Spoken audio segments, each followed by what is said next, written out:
sat down over coffee with a friend of mine and I said to him, James, I think that we need to completely consider the words reconciliation and inclusion. Now, he looked at me kind of shocked because he was leading a group called Reconciliation and Inclusion for a very large organization. And I said, James, before you get really mad at me, let me just explain myself. And I said, what would we do? At what point would we return to in American culture that we would reconcile back to?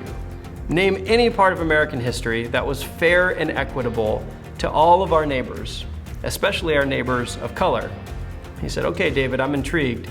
And I could tell that he was a little bit apprehensive about the conversation. And I said, I think that we need to have conversations about conciliation.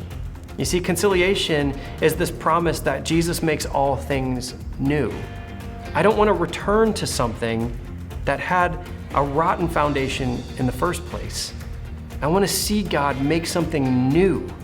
I want to have conversations about conciliation, not reconciliation, because I don't want to go back. If we are going to go back and we're going to have conversations about reconciliation, let's go all the way back to the Garden of Eden, the perfection of the way that God intended this world to be.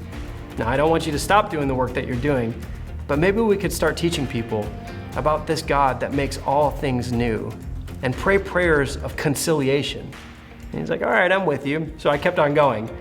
We talked about inclusion.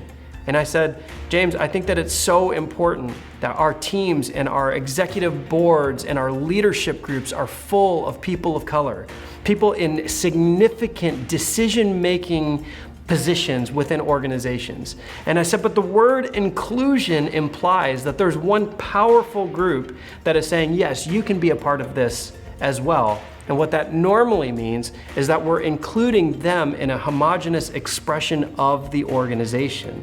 So what I would like to see is not just to have inclusion, but to have decision makers and people in positions of influence and power within organizations, that we would see the beauty of God represented across dividing lines in boardrooms, leading churches, leading organizations.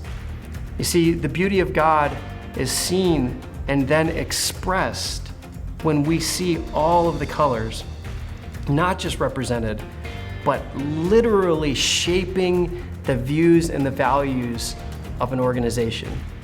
So let's reconsider reconciliation and inclusion.